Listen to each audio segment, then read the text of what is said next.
Hi, everybody. Welcome to On the Money. I'm Maria Bartiromo. The president makes a crucial decision, why there's controversy over his choice for Treasury Secretary. And another new Washington battle could loom. What does it mean for your money? Then the high cost of higher education and how one Ivy League institution is fighting it. My conversation with the president of Harvard. And what's the buzz? The BuzzFeed, that is, the company that wants to be the next media giant, and how it plans on getting there. On the Money begins right now. This is America's #1 financial news program, On the Money. Now, Maria Bartiromo.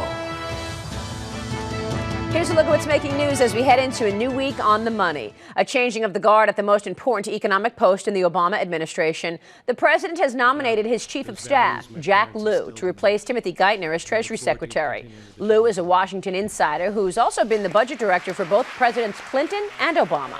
He is viewed as a skilled and experienced hand in Capitol Hill negotiations, but he does not have strong ties to Wall Street. It is likely that he will be confirmed by the Senate.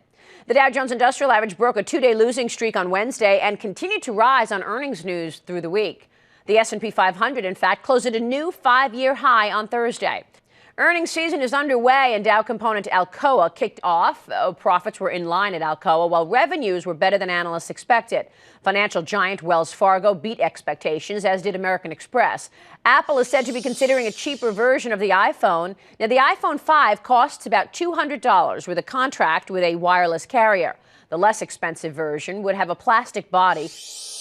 Well, the debt ceiling, the new Treasury Secretary. So will Washington be an obstacle to the markets and the economy, or will Washington actually be a help? Joining me now, Greg Ip, U.S. economics editor for The Economist and author of the Little Book of Economics, just out in a revised edition, and Jerry Webman, chief economist at Oppenheimer Funds. Gentlemen, good to see you. Thanks so much for spending the time. Hi, Maria. Maria. Greg, let me kick this up with you. President Obama's pick for Treasury Secretary, we learned officially this week. His chief of staff, Jack Lew, will take over for Timothy Geithner. Is this a missed opportunity to be friendly to business, the business community, or is this a good call since it appears nobody on earth knows the budget better than Mr. Lew? Well, I think Wall Street and the business community would indeed have liked somebody who was perhaps of their own ranks, somebody like a Jamie Dimon or a Larry Fink, who could build bridges between the business community, which feels a little bit alienated by the administration's first-term policies, and Mr. Obama. But what they got was a guy who, while not one of them, at least does know the budget really well. And clearly, the main challenge on the economic front for the first year is going to be on the fiscal front. So insofar as Jack Lew has the trust of the president, is empowered to make deals, I would say that's a positive. But you do have to keep in mind that he's not exactly the most trusted or liked person among Republicans on Capitol Hill. So that might actually make deal-making a little bit rougher. Jerry, what about all of these issues, in Washington, the debt ceiling fight that's on the horizon? Is this going to impact the broad economy and the earnings season, do you think? I guess this whole political thing these are all the bricks in the wall of worry that equity markets are continuing to climb. I think there's we know how to talk about these things. They're out there, they're visible, they're in the media a lot. We follow them, I think, sometimes like a sport. And so maybe we exaggerate a little bit how much these political machinations, I don't know, minimize them, but I think sometimes we miss the point that there are really good companies out there who figured out how to make really good money with all this political noise going on. And yet, Greg, so many potholes ahead. I mean, we're going to see a lot of back and forth over raising the debt ceiling. Sequestration is still on the horizon now, less than 2 months away. Yep. The continuing resolution. I want you to take a listen to the president's spokesperson this week on the debt ceiling. Get your reaction to that. Sure. He will not negotiate with Congress when it comes to the essential responsibility of Congress to pay the bills that Congress has incurred. What do you think? It's an interesting question. I mean, how does he not negotiate with Congress if Congress won't raise it if the president doesn't do something like cut spending? So it's kind of an awkward sort of situation. And I think the troubling aspect for the markets is you basically have two immovable objects here. Republicans who say, we won't raise the debt ceiling if you don't cut spending. And a president who says, well, first of all, I'm not going to cut spending unless you also raise taxes. And by the way, I'm not going to negotiate on the debt ceiling. I think if past his prologue, I don't think the markets or the private sector, for that matter, is really going to pay attention to this until the last minute, which means sometime in the first few weeks of February. Do you think we will see spending cuts? And by the way, do you think we'll see even higher taxes, Greg? Well, I think we will, but I don't think we're going to see it in the form of the grand bargain. I think that kind of, both that phrase and that method of doing deals is basically dead. It just doesn't work. The president believes that the Speaker of the House of Representatives, John Boehner, he just can't deliver. Republicans, there's a deep lack of trust with respect to the administration. My expectation is you're going to see a lot of muddle through this year. You might see, for example, the debt ceiling raised in little one-month increments. You might see very short-term spending resolutions. I think we're going to have to get used to essentially this pervasive patchwork and lack of certainty. Well, Jerry, I don't know how good that is. I mean, listen to what Greg is saying. You know, month by month, we're going to be dealing with these important issues. Does this mean that business and consumers are going to be in lockdown mode because we don't know what's ahead? Yeah, I don't think so, Maria. You know, what Greg has just described is what, when I went to graduate school in political science 40 years ago, that's how America makes policy. It's called incrementalism. You know, even look at this deal at the end of last year, which absolutely nobody loves, and it's the farthest thing from a grand bargain. On the other hand, it takes a few $1 billion out of long-term debt. It's not enough, but, you know, we'll come up with some other deals, and it's nonsense for the president's spokesman to say he's not going to compromise. That doesn't even mean anything. We're going to see more of this bit and pieces, and as you both said, the markets and business continue to move along, look for ways to make money, look for opportunities, and I think that's going to continue to be the story. Don't wait for clarity. Act on where there's money to be made now. I like Greg, what you wrote in an article for The Economist recently. You said markets now live in the policy equivalent of Beirut in 1982. What did you mean by that? Well, I guess what I'm trying to say is that essentially we had the fiscal equivalent of civil war going on all the time here in Washington. People in Beirut eventually got used to the perpetual violence that was going on. And that's kind of the point Jerry and I are making here, is that both the private sector and the markets have gotten used to this perpetual brinkmanship. And Maria, my guess is that in the next month or two, there'll be a lot more focus on what's happening in the real economy and maybe what the Fed might do, whether they're going to bring an early end to QE, than what's going on the fiscal front. Jerry, so you're saying look for opportunities to make money. How do you do it? And how would you characterize the fourth quarter reporting earnings season so far? Well, so far so good. I mean, you know, late last week we heard good numbers from Wells Fargo. The market didn't like the forward look very much, but basically the numbers we saw early on were encouraging. But of course, that's because we marked down expectations so sharply. So I think people need to look globally. They need to look at the story that we've heard again, seems to be bubbling back up again about the consumer, the new middle class consumer in some emerging markets, China.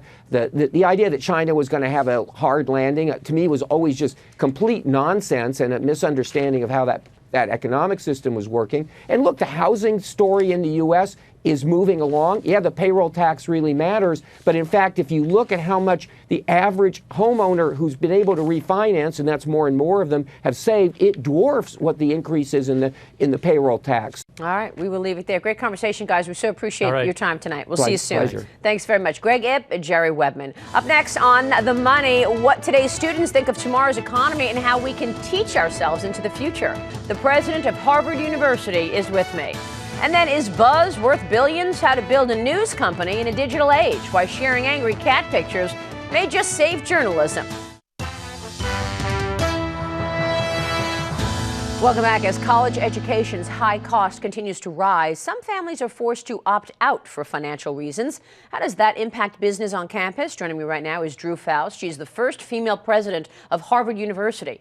President Faust, good to have you on the program. Thank you. Thank you so much for joining us. So we had news this week from Moody's Investor Service that demand for four-year college degrees is going down. It is softening, leading to declines in net revenue for many universities. Now I realize Harvard really is in a unique position. But tell me what you see broadly speaking out there in terms of the demand, in terms of the numbers of students coming into four-year colleges and even higher education. Well, Harvard does still have this very high level of demand, and our applications are up again this year for the college. But you're right, on a broader nationwide basis, we're seeing a softening in that demand, as Moody's just reported. And I think this is something the country should be worried about, because we're in a moment in human history where knowledge is ever more important as a foundation for economic growth, for social mobility, for building the kind of society and nation that we want to be. And so we have to make sure that access to higher education remains open to individuals who can benefit from it and make contributions to our country and to the world. We at Harvard have worked very hard to make access open to students of talent.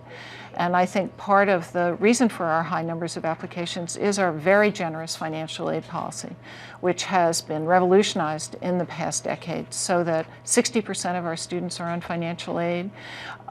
We ask no family contribution for families that make less than $65,000 a year. And we want that to deliver a message that if you are a person of talent and aspiration, you should think about coming to Harvard. What is your take on online? I know Harvard and MIT joined forces on edX, is offering online courses to a broad population. What are your expectations? 200,000 people have signed up? Well, we had 200,000 people Harvard's for the first two courses. Yes, That's terrific. That's a big number. Very exciting. So what are your expectations here? Well, our expectations here are that digital opportunities are going to transform what higher education can be in a variety of ways. They're going to make our knowledge available much more broadly. We had many thousands of these individuals who signed up. About 70% of them, in fact, were from outside the United States. So this made Harvard ideas, Harvard teaching available around the world. But we also want to use these experiments with online education to help us understand what we might do better in our own classrooms here in the United States and here at Harvard in particular. We want to see, are there ways we can bend the cost curve using some digital elements in higher education? Are there new ways of teaching that enable more active learning on the part of students? How do we use the face-to-face in different ways when we also have the digital available? So this is an experiment in transformation, what we believe will be a transformation of higher education in its accessibility, but also in how it is undertaken in face-to-face interactions as well. What about students? What are you hearing from students today? Where are the jobs? Where do they want to work? What are their hopes and dreams once they leave Harvard? Well, there was a very interesting poll that was taken by our undergraduate newspaper at the end of the academic year last year, asking students about to graduate what most of them were doing and what they would wish they were doing. And the job mentioned of those going into the workforce, now some are going off to graduate school and law school and medical school, but those going into the workforce, the job most identified as the one they were going to pursue in the immediate term was something in financial services or consulting. But when students were asked what they wished they were going to do, the highest answer was a career in the arts. And I find that so interesting. I think it bespeaks the spirit of creativity, of innovation that we see in the arts, in engineering, which has grown dramatically at Harvard. The students who wanted to go in the arts haven't quite figured out how to do it, but I think there's a big drive for that, and I find that intriguing. I want to ask you one more question because I know you're a Civil War scholar. What do you make of the attention Steven Spielberg's film Lincoln has been getting? Obviously, we're in a political season and ahead of the award season. Well, I think it's a wonderful film, and I was delighted to see all the nominations announced for it. I think the film does many things, but one thing it says to me is what an appetite there is and how broad an appetite there is for serious ideas and for thought and for history, which of course is very dear to me.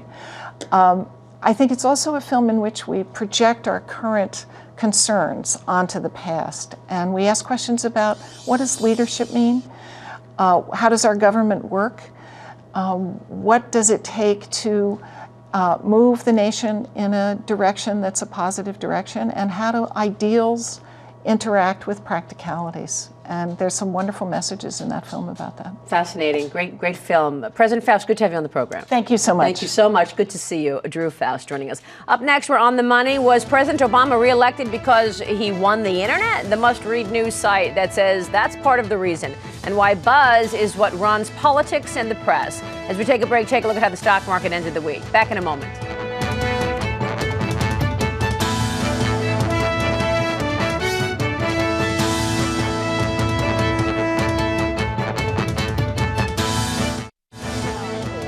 Each and every year, the hottest handheld devices, tablets, and TVs are introduced at the Consumer Electronics Show in Vegas. an event long thought of as the Super Bowl of new technology. But my next guests say that may not be relevant to the way technology is actually being used today. From viral content website BuzzFeed, CEO Jonah Peretti and editor-in-chief Ben Smith. Gentlemen, good to see you. Thank you so much for joining us. Thank you. Great to see you. So your headline on this was why we're not at the biggest tech show in the world, even though, Jonah, actually there were pictures of you there. It was about the editorial on side. Twitter, but the editorial wasn't there. Okay, so tell me about this. How has the technology landscape changed, and how BuzzFeed fits into that? You're right, both in our coverage and in the shape of the landscape. Basically, what's happened is people care less and less about the box or the gadget on which they're looking at content, and more about what's in there, and particularly about the apps and the social platforms. So Jonah, you announced last week another $19 million in financing, 40 million unique visitors to the site a month. That's great numbers. As a media company, what are you trying to build? Tell us what your vision is. We're focused on building a media brand for the social age. So for us, we think that when people think content is interesting enough to share with their friends, that's a much higher bar than a click or a slideshow view. We want people to find the best stuff that they think is worthy of sharing with their friends on Twitter, on Facebook, and on the social web. And a lot of the viral content on BuzzFeed, Ben, is things like cat pictures, top 10 lists. Talk to us about what gets eyeballs to the site. How do you balance the sort of goofier content in some regard with the real journalism, breaking news, and more serious content? Well, I think most people like both, and I think there's been a resistance in traditional news organizations of jamming them up next to each other, of having cute cats right next to, this week we broke the news on the departure of the Secretary of Labor, say. And I think the thing that's changed is that if you're spending your life on Twitter, you're spending your time on Facebook, as a consumer, you're totally accustomed to those things being jammed together with ridiculous pictures of your friends, and this whole idea that this stuff has to be kept separate somehow just isn't how people experience the news anymore. What about your news diet? What is that? How do you consume information? What do you look at? I mean, I really get my news from Twitter. I wake up in the morning, and that's what I'm scrolling through for sure. And that's when Jonah convinced me to come to BuzzFeed. That was a big part of it. I was thinking, like, this seems crazy, but actually, like, the social web is where I'm already consuming my news. And when I break a story, I want to see it get retweeted and spread that way. And the set of people, 25 and under, 30 years old and under, they're twice as likely to get their news from these kinds of outlets, social media. Now, what about trusting that information? The argument out there is, how do I know that this stuff is actually accurate and doesn't have the weight and strength of a traditional broadcaster behind them? Yeah. Well, I think that people are brought more into the process of how the truth is worked out or discovered. That's true, yeah. So you'll see a news story break, and there'll be information on Twitter that's not accurate, and then immediately it gets corrected by people saying, no, I have another source, and I found this and I found that, and everyone swarms to try to figure out the truth, which sometimes is confusing for the public because there's one or two tweets that get retweeted a lot that are wrong, and then there's a flood of correction that comes down, and the public actually sees that all unfold and doesn't just wait till the evening news to hear the truth told to them. So, Jonah, you're getting into the e-book publishing business as well, right? Michael Hastings' book about the 2012 presidential campaign coming out this week. Talk to us about that. Any revelations aside from the president understanding the digital world as well as he does? Really, it was opportunistic in the sense that Michael Hastings was covering the Obama campaign for us and doing amazing work, and having a incredible romp. We just discovered reading the book that we may have paid for him to drink out of mini bars or not just destroy mini bars in 5 different hotels on the campaign trail, which was an entertaining reading. That's a good story. And because these information-based industries like publishing, like entertainment and news are increasingly moving online and increasingly becoming social, it felt like a great first step to say, let's take a book from one of our writers who's doing great work and release it online and promote the book in a way that works for the social web and for the readers that are reading on their Kindles and their iPads. Really great stuff. We will continue following. Thank you so much, gentlemen. BuzzFeed, we love it, and we appreciate you joining us today. Ben Smith and Jonah Peretti. Up next on the Wall Street Journal Report, a look at the news this upcoming week that will have an impact on your money, and then a pasta dish that will take a bite out of your wallet. Further proof, there is no free lunch. Back in a moment.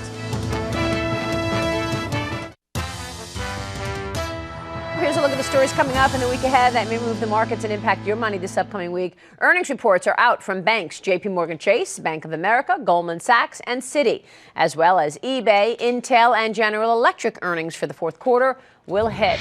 Tuesday, what's on your mind? Facebook, the social networking site, sent invitations to a mysterious public event, rumored to be a new product announcement. Also on Tuesday, we will get December's total retail sales numbers. That includes the holiday shopping season, as well as inflation reports. The indicator for the Producer Price Index will be out. On Wednesday, the Consumer Price Index follows the PPI. Finally today, check please. Manhattan's Beach A restaurant is serving a plate of pasta that sells, forget this, $2,013. Yes, $2,000 for a plate of pasta. The tagliolini is topped with fresh lobster and black truffle shavings, and diners can take home the gold leaf plate designed by none other than Gianni Versace. Talk about a luxe lunch. That'll do it for us for today. Thank you so much for being with me. My guest next week, Whole Foods founder John Mackey. Each week, keep it right here where we are on the money. Have a great week, everybody. I'll see you again next weekend.